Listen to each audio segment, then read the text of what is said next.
2024 ఎన్నికల్లో కడప నియోజకవర్గంలో టీడీపీ తరపున పోటీ చేసి మాధవిరెడ్డి విజయం సాధించి కీలక పాత్ర పోషించారు.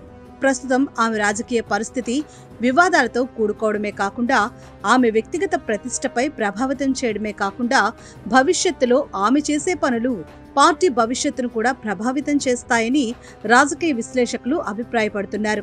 అయితే ఒకే పార్టీలో ఉన్న మాధవిరెడ్డి, ఉమాకాంతరెడ్డి మధ్య పరస్పర విభేదాలు తలెత్తుతూనే ఉన్నాయి.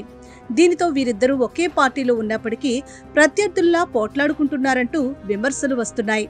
తాజాగా జరిగిన మినీ మహానాడులో మాధవి మాట్లాడిన మాటలు చర్చనీయాంశంగా మారుతున్నాయి. ఈ సభలో మాట్లాడిన ఆమె తనకు ఎమ్మెల్యే పదవికి అడ్డుగా వస్తున్న లక్ష్మీరెడ్డి టార్గెట్ గా మండిపడినట్లు సమాచారం. అంతేకాకుండా అలాంటి వారు పార్టీ కండువా కప్పుకుని వస్తే వారిని స్వాగతించవద్దని తరిమి కొట్టమంటూ కార్యకర్తలకు పిలుపునిచ్చినట్లు తెలుస్తోంది.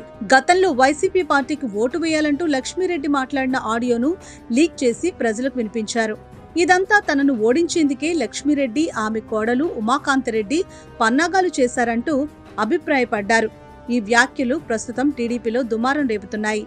దీనిపై లక్ష్మీరెడ్డి స్పందిస్తూ, పార్టీ ఆవిర్భావం నుంచి మేము టీడీపీలో ఉన్నామని, పార్టీ కష్టకాలంలో ఉన్నప్పుడు కూడా మేము ఎన్నడూ వదిలి వెళ్లలేదని క్లారిటీ ఇచ్చారు.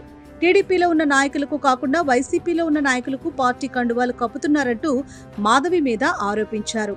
పరస్పర ఆరోపణల వల్ల రెండు కుటుంబాల ఘర్షణలతో టీడీపీలో గందరగోళం నెలకొంటుంది. విజయోత్సవంగా మహానాడు జరుపుకుంటున్న ఈ సమయంలో మాధవి తన కేడర్ గురించి ఆలోచిస్తుందని, తనకు పోటీగా ప్రత్యర్థులు లేకుండా చేసుకునే ప్లాన్లో ఉన్నారంటూ విమర్శలు వస్తున్నాయి. మాధవిరెడ్డి దూకుడుగా వ్యవహరిస్తూ అనవసర విషయాల్లో తలదూర్చడంతో పాటు ఇతర పార్టీ నేతలను కూడా పార్టీలోకి చేర్చడం వంటి చర్యలు కూటమి ప్రభుత్వానికి నష్టం తెచ్చే అవకాశం ఉందని పలువురు నాయకులు అభిప్రాయపడుతున్నారు.